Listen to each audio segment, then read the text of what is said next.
In downtown Dallas, President Kennedy was shot today just as his motorcade left downtown Dallas. Mrs. Kennedy jumped up and grabbed Mr. Kennedy. She cried, "Oh no." The motorcade sped on. A photographer said he saw blood on the president's head. It was believed 2 shots were fired.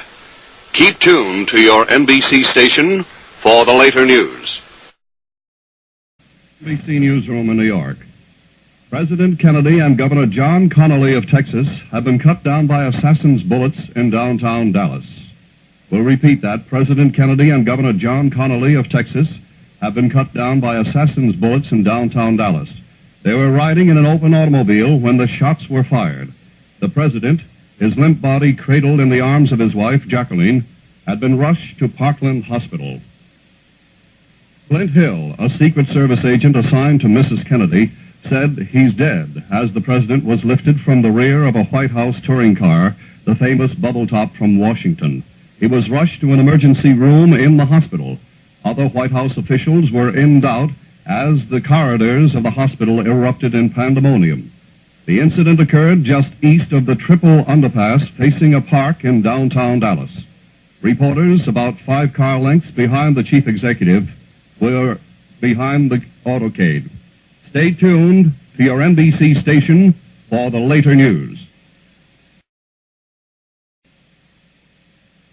John Connally, reporters on the scene say that bullet wounds in Governor Connally's chest were clearly visible. It is reported that President Kennedy was seen lying face down on the floor of his car, his wife holding him. Again, we have no word on the president's condition. One AP man on the scene says that blood was visible on the president's head.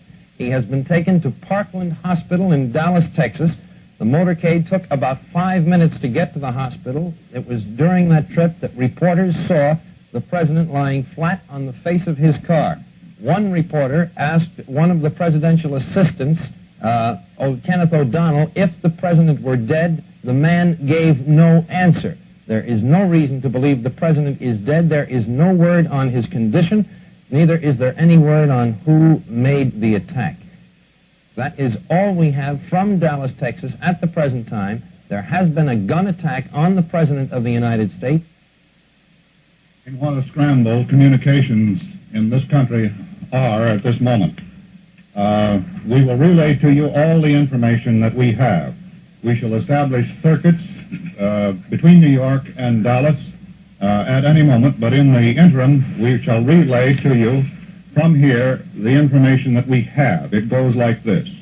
President Kennedy has been shot in Dallas, Texas. He was shot as his motorcade left the downtown part of the city. Mrs. Kennedy leaped up, grabbed the president, and cried, "Oh no," and the motorcade sped on.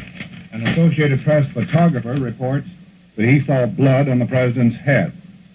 The Associated Press photographer said he heard 2 shots, but thought someone was shooting fireworks until he saw the blood on the president. Here is more information. Kennedy apparently has been shot in the head. He fell face down in the back seat of his car. Blood was on his head. Mrs. Kennedy cried, "Oh no," and tried to hold up his head. Governor Connally remained half-seated, slumped to the left. There was blood on his face and forehead. The president and the governor were rushed to Parkland Hospital near the Dallas Trade Mart, where Kennedy was to have made a speech. There's also this, Chet, in Washington. The White House says it has nothing beyond what we have now on the shooting. This in spite of the tremendous communications that are always maintained between the president and the White House. At 12:50 Central Standard Time, acting White House Secretary Malcolm Kilduff was asked whether the president were dead. He said, "I have no word now." A few minutes later, Rear Admiral George Berkeley of the Navy, he's the White House physician, rushed into the hospital in Dallas, Parkland Hospital. He headed for the emergency room where the president and Texas Governor John Connally were taken. Each has been wounded. That is all we really know. There is no word on the condition of either man.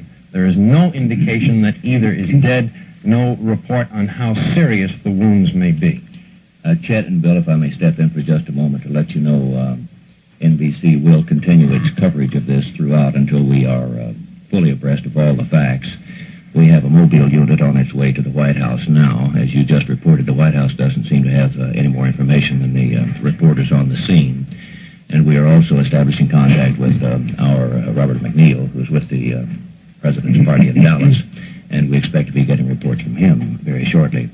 So as you can imagine, extensive efforts are being made to get our men dispatched to the right place at the right time and get as much information on it as we can. Thank you, Frank. We shall all stand by then and just relay the information as it comes in. Obviously, it's going to be sketchy for some time because you can imagine what is happening to every circuit